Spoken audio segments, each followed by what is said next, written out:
Welcome to the Inside Sales Enablement Podcast. Where has the profession been? Where is it now? And where is it heading? What does it mean to you, your company, other functions, the market? Find out here. Join the founding father of the sales enablement profession, Scott Santucci, and trailblazer Brian Lambert as they take you behind the scenes of the birth of an industry. The Inside Sales Enablement Podcast starts now. I'm Scott Santucci. I'm Brian Lambert, and we are the Sales Enablement Insiders. Our podcast is for sales enablement leaders looking to elevate their function, expand their sphere of influence, and increase the span of control within their companies. Together, Brian and I have worked on over 100 different kinds of sales enablement initiatives as analysts, consultants, or practitioners. We've learned the hard way. We just did in our pre-work here, because this is a re-recording of a previous one. We've learned the hard way of what works and what doesn't. Yeah, ask us about it sometime. It was an interesting warm-up to this call, and I think you guys are in for a real treat because we're going to be talking about analysis versus synthesis. As a sales enablement leader, you're an orchestrator, and perspectives matter. And one of the things we're focused on here in season 2 is understanding different perspectives, and more importantly, bringing people together to move forward to help clarify measures of success, provide examples of what it means to blend strategy and execution together to drive results, and really gain the confidence to have more meaningful conversations in and among those people responsible for helping sales be successful. And as you guys know, we usually start with a centering story. So Scott, take it away. What kind of story do you have for us today? What we're going to have to do is go way back. Normally we start our stories in the 1800s or something like that. So we're going to go way back. And we're going to go way back to as early as 391 BC. That's 391 BC. That's where we're starting our story from. All right, great. Wow. And what we're talking about is something called the Attilan farce. The Attilan farce. The what? Attilan farce. Attilan farce. And basically what the Attilan farce is, it's a style of theater that the Romans invented. And if you kind of go way back and think about Greek mythology and all those weird Greek plays that they did with their lyles and, all the stabbings and the Greek tragedy that always end up so depressed. The Romans, of course, ripped that off because a lot of Romans ripped off Greek culture. And they were doing those Greek tragedies too. But the Romans, it was too heavy. Like how many plays can you watch where everybody dies at the end? So what happened is, if you kind of can picture this, if you know like acting, and they have those masks, and they have the frowny mask and the big smiley mask with the heavy accentuated facial expressions. Those come from the Greek model. So you would act with these masks on. Yeah, you put them in front of your face and be like, yep. I'm happy now. Exactly. Right. Yeah, so I remember that. That's what acting was. I guess they didn't trust the craft and they had to have tools. All right. Acting enablement, Greek style 101. Okay. So now we're fast forward to it. So you do that. But what happened is, in this town of Attila, not Attila the Huns, that's different. In the Roman Empire, what they really started doing is something different. And after the heavy main event, the actors would get on and sort of riff. They would play on redoing that whole play, but they'd redo it comedic, and hence the idea of a farce. And in no time, that became wildly popular. So it spread. And what that really is it's really the genesis of something called improvisation. So let's fast forward to the 50s. Improvisation got a renewed interest in the United States, particularly in Chicago. And in 1959, the Second City formed. And you might be aware of the Second City. A lot of famous actors that we know about that are really funny, like John Candy, people like that, Jim Belushi, came out of the Second City. And the Second City really experimented with a lot of rules around how to do improvisation, which seems really interesting, right? Improvisation seems like it's free flowing and the like, but really to make that form work, there's a whole slew of rules that you need to learn. And what's been very interesting now is that form is moving into movies and TV. So if you've ever seen a show like Seinfeld or Saturday Night Live, Curb Your Enthusiasm, mm-hmm. Saturday Night Live is more scripted than that. But what Larry David and Seinfeld is, they would etch out like scenes, and then they would ask the actors to sort of play off on each other. Oh, right. Yep. So that's what makes those shows about nothing something about something. So what's interesting is it's really disruptive. It's disruptive to a lot of people. It's disruptive to the actors that you bring in. And that's really what our centering story here is, going all the way back to ancient Roman times, of pivoting from just doing a play a certain way to doing a farce. So what does this have to do with sales enablement? So what? So let's break it down for everybody listening. So one thing that's changed is that the playbook that we've all run, here's the product, train the salespeople on the product, go sell the product. Sort of the same classic, the analogy being the same as the Greek play. Doesn't work anymore. And so we're all learning a form of improvisation as we're trying to work backwards from customers. So that's one thing. Oh, the second thing, though, is it's really difficult to learn how to do that when we know only the rules of being very specific actors. I have studied my lines. I'm classically trained. Right. Yeah. And there are certain rules of stage rules to go through. And when you start changing the rules to do something different, it causes a lot of people to go batshit crazy. And then another variable that's relevant here is I hope our listeners have heard of design thinking. Design thinking is a technique that's that's gaining more and more traction. And it's an approach to tackling complex human-based systems to come up with some innovative solutions for it. And in order to do design thinking, the number one rule is to moving away from analysis and concentrate more on synthesis. So the reason that we're having this conversation here is that the nucleus, many of us are really, really, really wired to analyze things 80 ways to Sunday. If you want to understand that, just ask us about what our first take was on this podcast. But it's just very easy to get caught up into, well, we have to know everything there is to know with everything before we start doing. But unfortunately, today we don't have the time to do that. So joining us today is Brooke Spatz, and Brooke Spatz is best known. She's involved in the Sales Enablement Society. She's best known for her work at Omnitrax.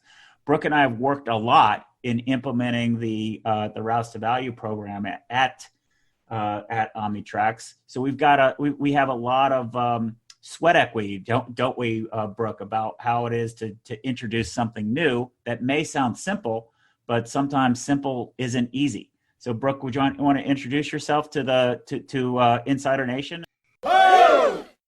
Yeah, absolutely. Thank you, Scott. Thank you, Brian, for having me on.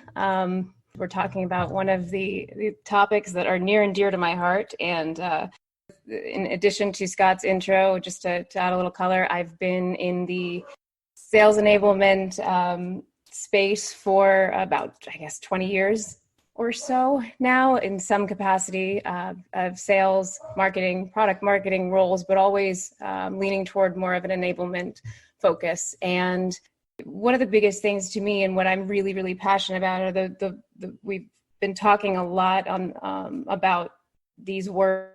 The four words that are always overarching for me are collaboration, problem solving, empathy, and awareness. And so this topic of improv, and I love the grounding story, Scott. It got me so excited thinking about, I have so many thoughts about what happened, why they decided we don't like this anymore. We want to change. Was it influence from just what they thought, or was it the audience, or both? Brooke, have you ever seen a Greek tragedy? have I ever seen a Greek tragedy? I think all it would take was one viewing of that and say, I'm done. Yeah. Yeah, they're miserable.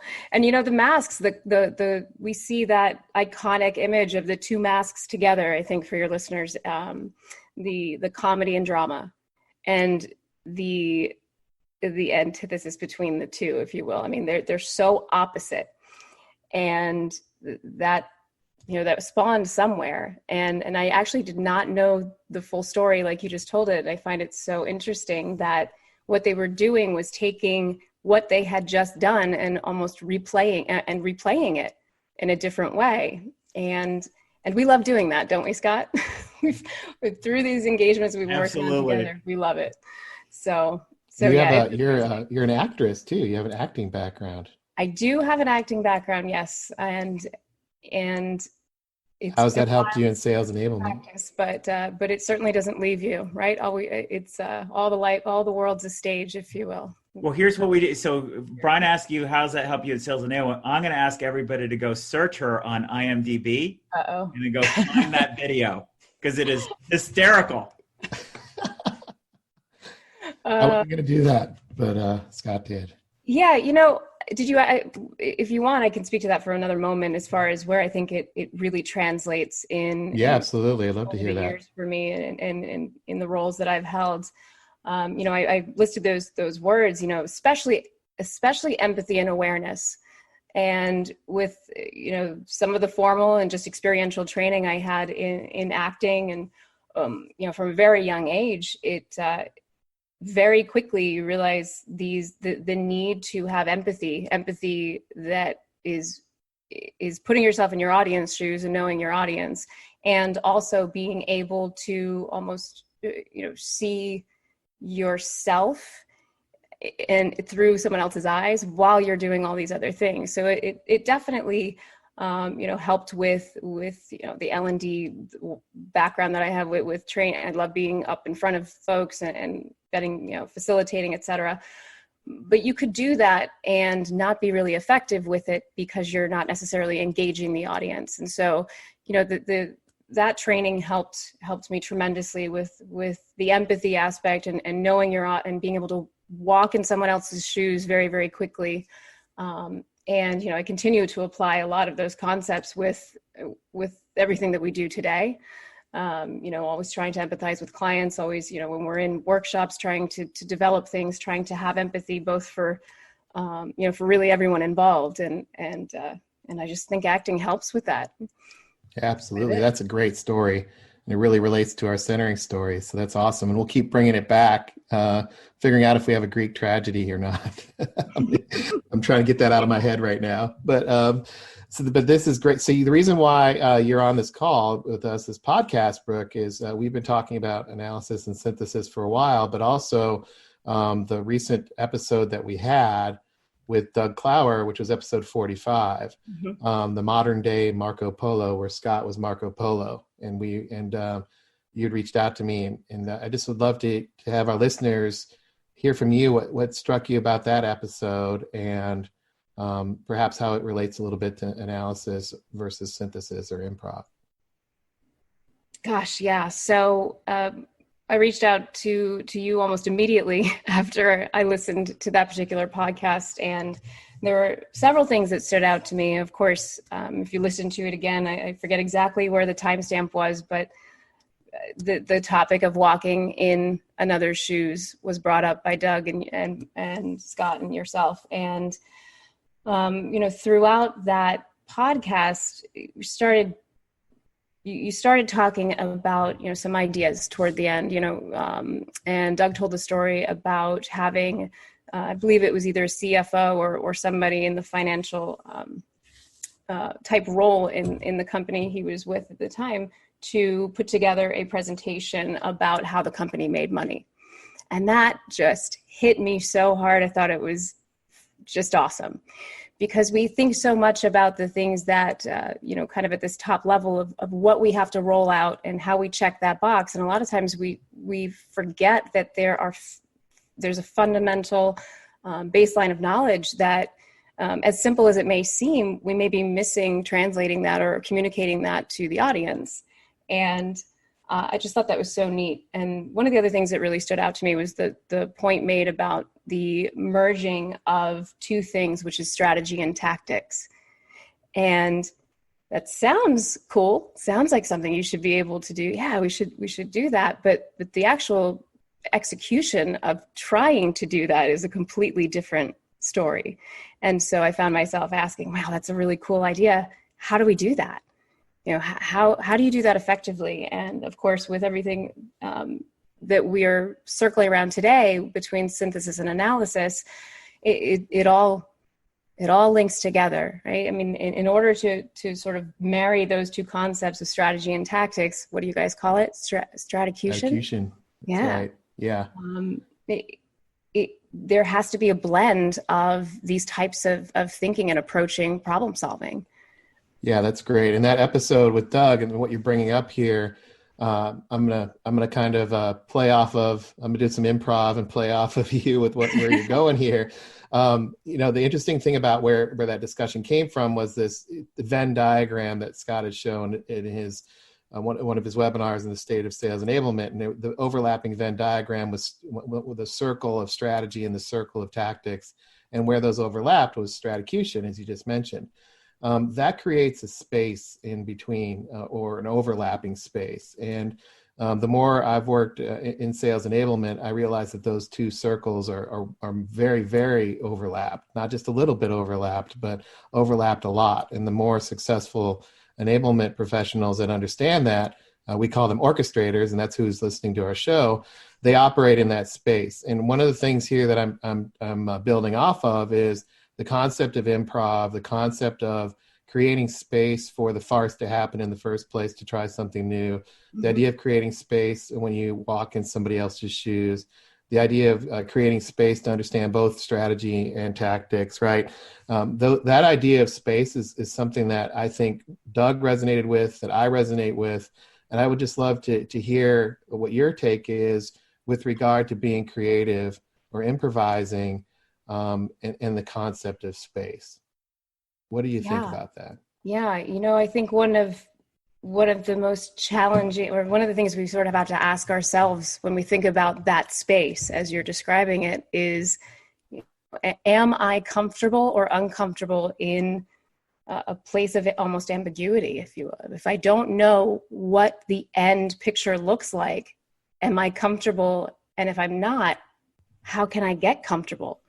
Because that is what we're talking about when you feel like you need to know what the end picture like.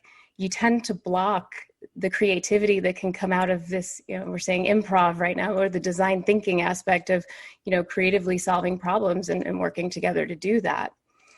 Yeah, that's great. I mean, you can have space in a meeting, right, where you have a bunch of different perspectives. You could have overlapping space there of thoughts and ideas and design thinking techniques, but you can also have some space on a blank sheet of paper. And I've seen people actually struggle with, I call it, blank sheet itis. It's a blank sheet of paper. I know I need to produce something. I'm a knowledge worker. What am I supposed to do with this? Yeah, it's what am I supposed to do on this blank? I need a template, or I need something to start with. I'm even seeing, I don't know if that relates or not, but that jumps into my head. You can actually have space on a sheet of paper too. Well, no, I agree with that too, because that I'm very familiar with that feeling. We all have it happen. And a lot of times the less of a template or the less of an idea or vision you have, I shouldn't say vision, because I think that part, let's set that aside for a minute. I think it's finding comfort with that blank piece of paper.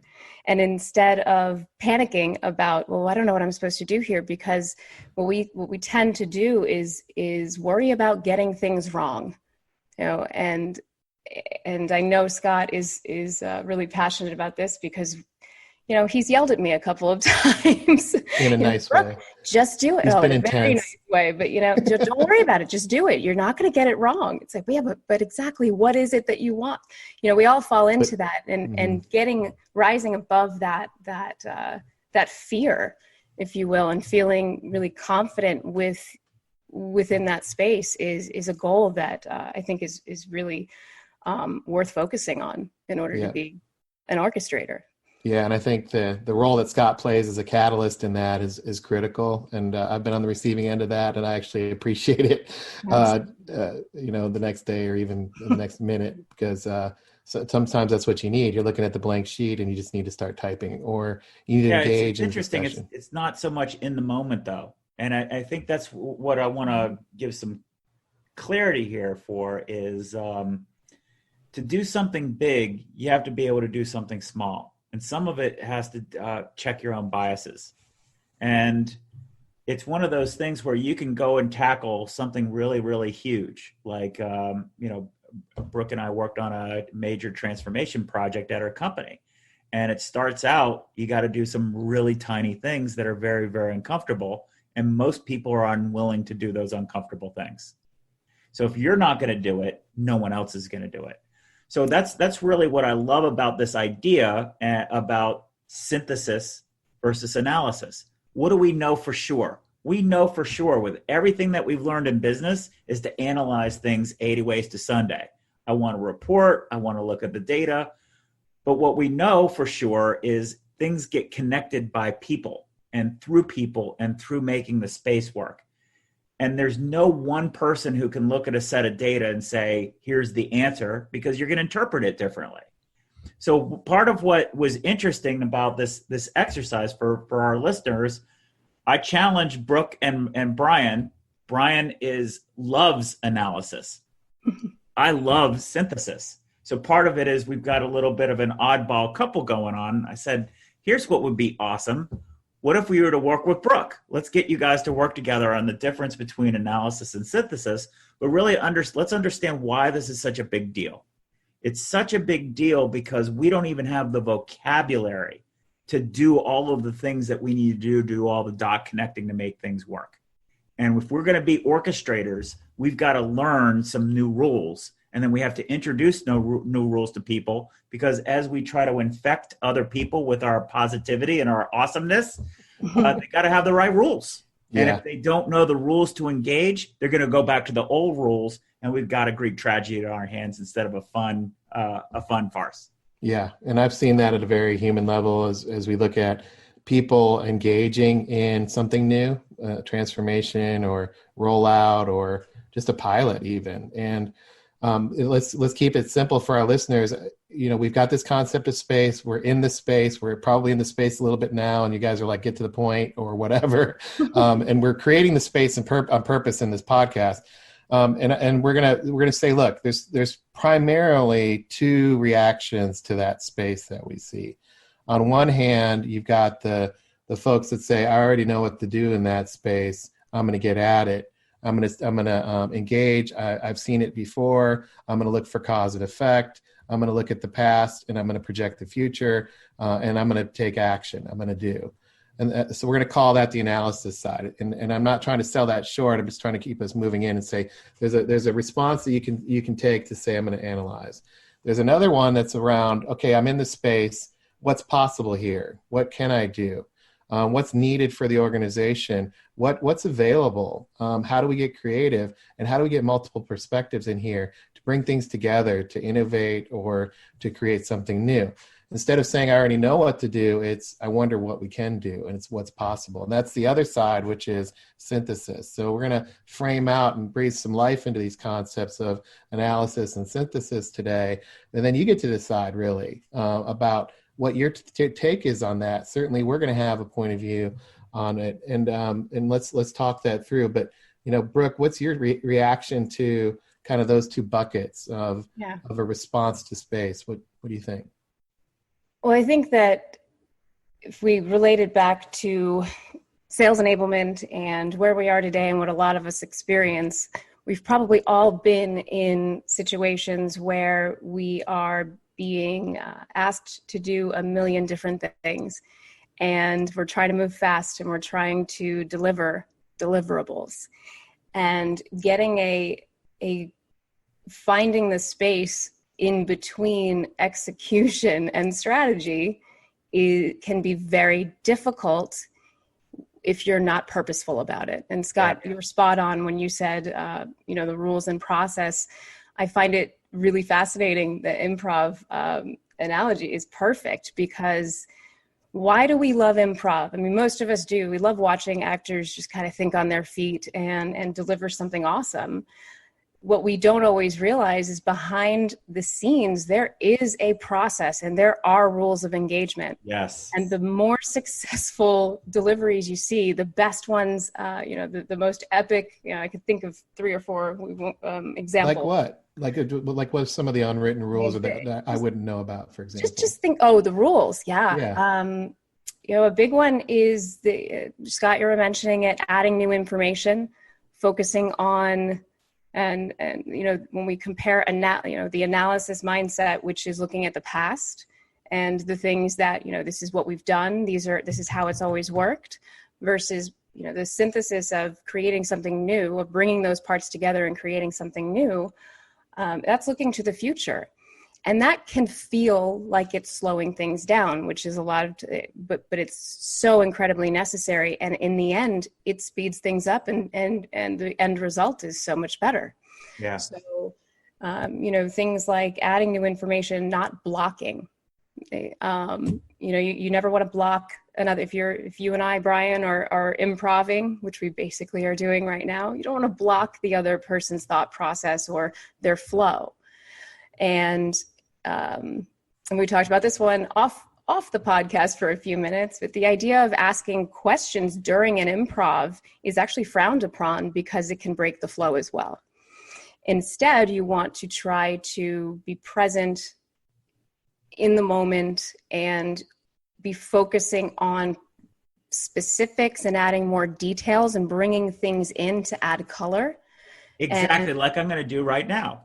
Go for it. To add to what Brooks, what Brooks is talking about, is think about a situation where you're doing a training environment and somebody disrupts the role play because they say, my client's never going to do this. That's an example. Mm-hmm. Another example, Brian, is I know we've heard me talk about yes and. Part of what you want to do is, if Brooke is talking and I'd say, yeah, everything I heard what you said, that's great, but, and that we're really used to saying that, what I've just done is I've negated everything that she said. And now I'm imposing my rightness on. If I say yes and, then I can build on off it. And my job in improv is to always move it forward. And you have to do it instantaneously. So other rules are, you have to trust people, but you have to pay attention not on what you're going to say. You have to pay attention to what the other person is saying.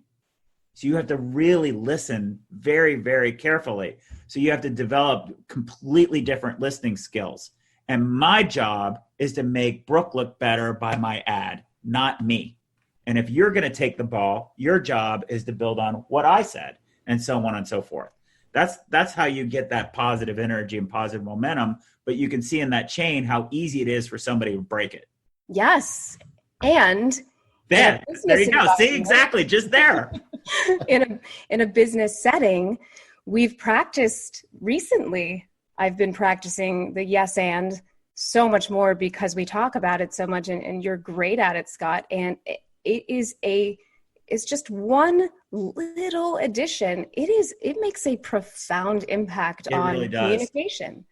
And I encourage everyone to try it. It's pretty impactful. Yeah, and I think when you look at that, you can get into a state of flow. And one of the things, or two of the things that I think that I've seen that can really throw a wrench into things. One is obviously taking the opposite of what you guys just said, but I think there's this concept of time, and Brooke, you alluded to it. Well, we don't have time for that, or I already know the answer, so why don't we just, and jump to that answer. Yep. Do those violate the rules of improv and synthesis? Those two things, or are those frowned upon? Like, why are they so prevalent? Because those are real barriers that I've seen. They definitely are. I think it is definitely overarching, and most of us experience it, and it's also self-driven, because I think it in part at least has to do with setting expectations and putting putting that process in place and following that process, whatever that is, the rules of engagement. And if you and your team have those rules in place, or that model in place, then you're less reactionary and you tend to be less pressured by a lot of times externally, external sources of imposed timeframes. And it just, I think, has everything to do with setting those expectations up front. Yeah. And they have to be carefully, meticulously put together, as a mission statement, and, as part of your, I'm going to steal from Scott, as part of your operating model, right? Mm-hmm. So. Yeah, Scott, what's your take on that? I mean, do you think if I were to inject and say, well, we only have an hour, let's get this done, do you think that's an analysis frame or a synthesis frame? You think it's analysis? Yes. But what it is, you're imposing an element of control rather than letting the flow happen. That's definitely one thing. And you're bringing your own anxiety, your own goals into it. I think for me to piggyback on what Brooke was saying, the best analogy that I have is it's like a tennis match. And the people who are doing synthesis or synthesizing are actually playing the match. They're actually literally back and forth, doing the tennis match. And the people who are analyzing are sitting in the stands watching the tennis match. And the reason that I think that getting into this flow and improv is so important, and that you need to do it in your team, is because our salespeople are dealing with it on a daily basis. They don't get the time to analyze a bunch of stuff. We want them to be analyzing a bunch of things, to check boxes and fill in information. They don't have that luxury when they get on a call with or have a face-to-face with a client. They need to be able to put things in front of that customer to get them to react. And then they have to be able to listen to what's happening in the moment and be able to anticipate where it goes from there, but allow the conversation to flow. And I think one of the things that's valuable about improv and this whole idea of synthesis and analysis is it's a completely different way of working. It doesn't replace one. We still need to analyze. It's just don't let the analysis just choke out the synthesis, because the synthesis is where you do all the dot connecting. Yeah. And so let's draw a little bit of a compare and contrast, because I really want to breathe. I mean, if I would put myself in the listener's shoes, I'd obviously synthesis we would be leaning towards, just because of the COVID era innovation. It's a word that says and screams digital economy. However, the reality of most companies is that they're in an analysis-driven culture with a lot of data and a lot of numbers. I'd like to just, kind of go through a bit of a compare and contrast here to draw a bit of a distinction and draw a wedge between these. Not saying one's better or worse than the other, but just making sure we're clear on what these are. For example, analysis, we've talked about data, rear view mirror, said Brooke, task, attention to detail. And I think the impact of an analysis type of mindset or an approach is maybe, looking at what happened in the past and being able to show what's happened through data or something like that. Whereas synthesis is more focusing on bringing things together, riffing off of or building off of others, combining things, putting things together. And really, Scott, you and I have talked about this. It's this idea of let's try to infer and build insights on what's going to happen in the future or what's happening right now, like today.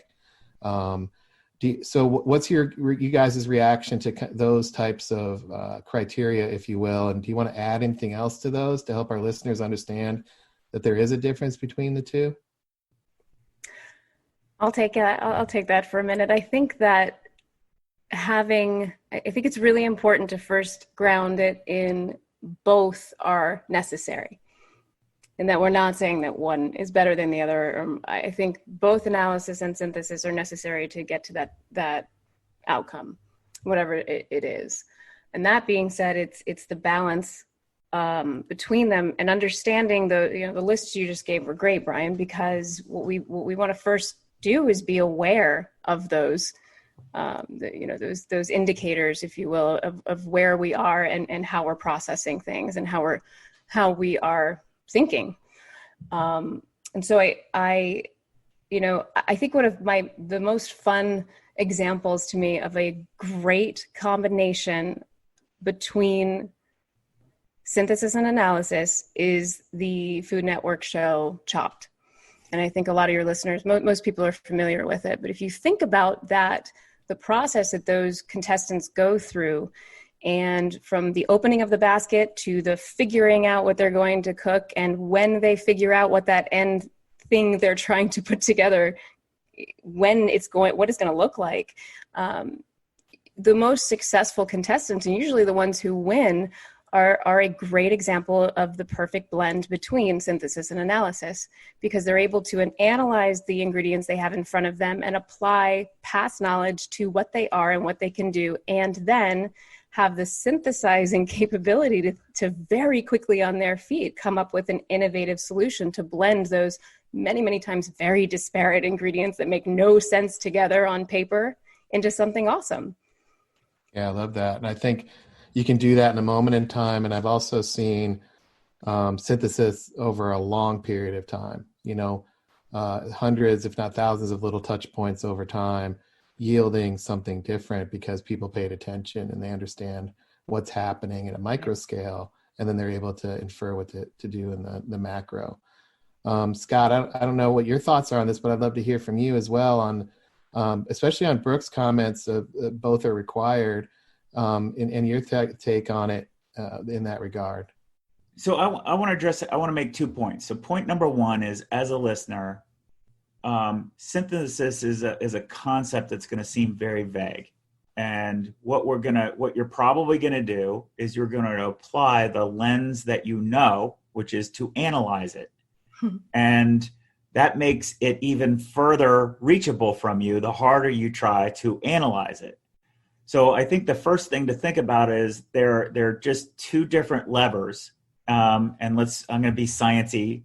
Brooke, you love it when I get sciencey. But let's get a little sciencey. To draw some contrast, if you are being a biologist and you're observing how things work, you're making observations and synthesizing information because you're going to have to put it together. Now, on the other hand, if you wanted to take all those, that same person and measure growth charts and things like that, you're analyzing. One is good for one kind of decision making. One is good for a different kind of decision making. Now, let's bring this to life here of why this distinction is important. All of us are familiar with a boatload of data that we can collect about salespeople. How much data do you guys track inside your companies, right? How much do you track about whether they're consuming this asset or that asset, whether they've taken this course or how long they've been in this course, or whether they're at quota or not at quota or anything like that? Does any of that information help you figure out whether a salesperson's good or not?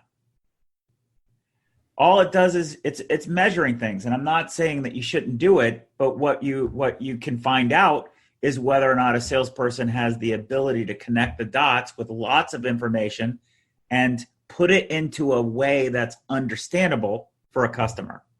And that's synthesis. So the challenge that we have are we have to figure out in this world that we're living in is how do we toggle between these two things and recognize a lot of us are going to be super comfortable with analysis because that's something that we can put on a spreadsheet or a PowerPoint and we can show our box is checked and we can get people off our back, but does it solve any problems? So yeah. I think these are the contrasts that are important. Yeah, your example. Oh, sorry, Brian. No, go ahead. Or I got excited because. No, go for it. Yes, and Brooke. Yes, and.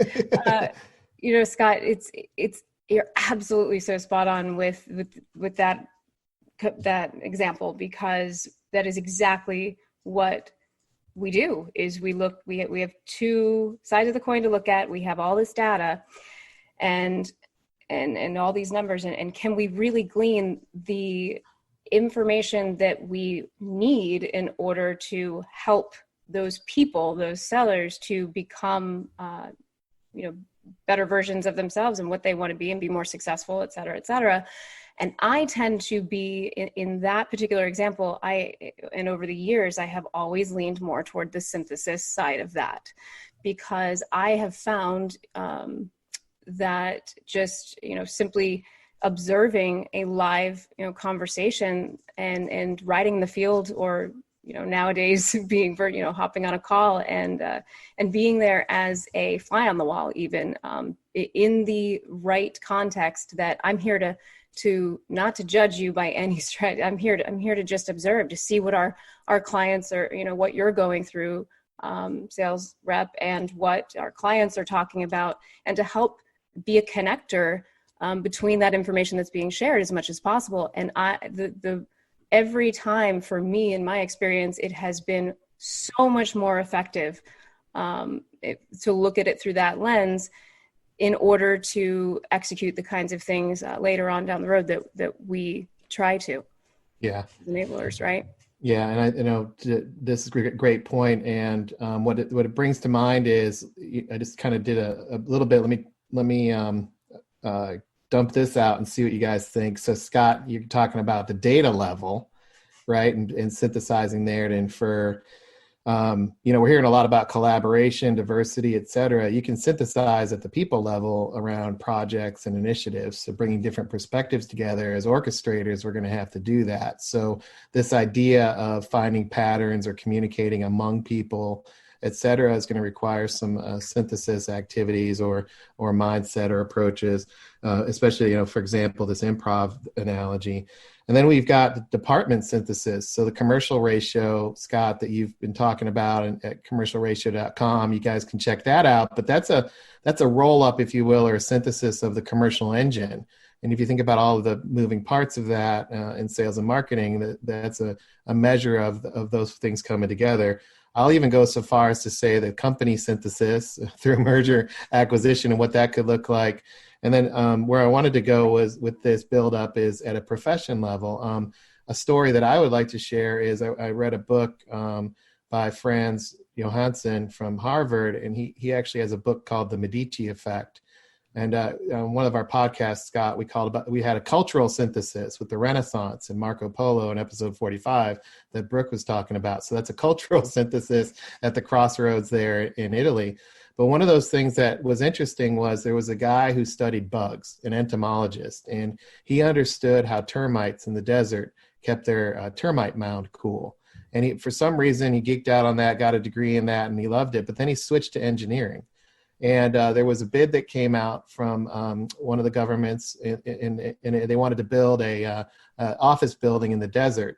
And they were looking for a cost-effective way to do that. And what he did was he basically built the building like a termite mound. And the way that termite mounds keep cool is they build tunnels underground and they line it with water, and then they build a shaft in the middle so the hot air rises and the hot air goes out the top and sucks in water or air in the bottom that runs through water, which is exactly how an air conditioner works. So using the synthesis of these two fields of entomology and engineering, he was able to build an office building based on termite mound principles. And any innovation today, to me, that's achieving some sort of breakthrough is the synthesis of something with another thing, including a fusion food, which I love. So I'm just kind of inventorying all these transformative things that have happened. And it's not because somebody analyzed it to death. It's because, to me, they've synthesized something with something else. What do you guys think of that? Any other stories come to mind? Well, I'll go. So I think that works. I think if we were to, put these into buckets, you're going to first, there's the synthesis that you do as an individual. So, Brian's example, that's, I don't want to say an academic example. It's a big brained example. Then you can go all the way down to an example of doing your job or training a salesperson. I think the first thing is to get comfortable with what synthesis is, make it relatable to you first. It's got to be you first. Then the next thing is you have to understand it well enough because you're going to need to work in a team and you want to introduce some of those rules. And I'll tell you, one rule to always introduce is yes and. If there's one rule to implement on the team, it's yes and. Mm-hmm. The other thing, the second rule that if you could introduce would be learn how to give constructive positive feedback instead of, because we know how to give constructive negative feedback and focus on problems. What we don't know how to do is envision what the future is going to look like. So I think part of what you're talking about, Brian, is I think like to make this idea land, is this touchy-feely? Is this squishy? What the heck does this have to do with my job? How does this have to do with collaboration? I think step number one is you have to recognize you do this to do your job.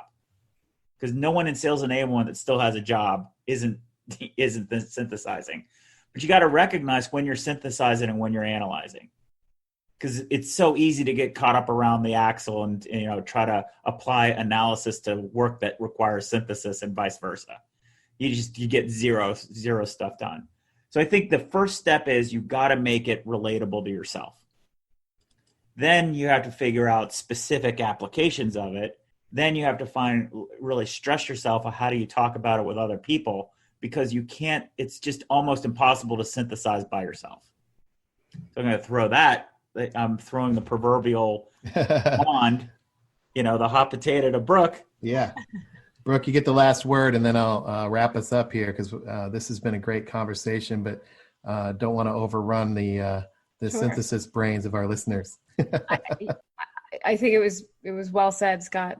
It made me think of when you say that specific applications, because in my analysis, in my how do I do this brain, a lot of time I like to think about that stuff. How can I apply this? And a long time ago, someone very wise and it said to me, work on catching people doing something right. Mm-hmm. And when it comes to that positive, finding the positive feedback and making it specific, and when we give specific positive feedback, what does that turn into? It turns into a repeatable thing. And so if you think about it that way, that's just as another one that's really great to apply is, try to catch people doing something right. I'll leave it with that. Yeah, I love that. Well, thanks so much, Brooke, for joining us on this. It's been real fun, just a blast really to explore analysis and synthesis with you. I've learned a lot on this episode, and I'm going to try to be more improv oriented now that I understand what some of the rules might be. And for our listeners out there, definitely love to hear your thoughts on this. We are trying to synthesize a lot of different touch points, whether they're with our customers, with you and the Insider Nation, with folks like Brooke, or even through as you could tell, some of the things that are happening in the broader landscape. So we'd love to hear your thoughts on this. And also, where do you get breakthrough? What is the power of analysis or the power of synthesis, and what examples might you have? So drop us a line at engage@insidese.com. Also check out commercialratio.com. And, we look forward to hearing from you as you learn and really embrace this idea of orchestrating in the gap between strategy and tactics. Enjoy the white space out there, and we'll talk to you in the next one. Thanks, everybody. Thanks for joining us. To become an insider and amplify your journey, make sure you've subscribed to our show. If you have an idea for what Scott and Brian can cover in a future podcast, or have a story to share, please email them at engage@insidese.com. You can also connect with them online by going to insidese.com, following them on Twitter, or sending them a LinkedIn request.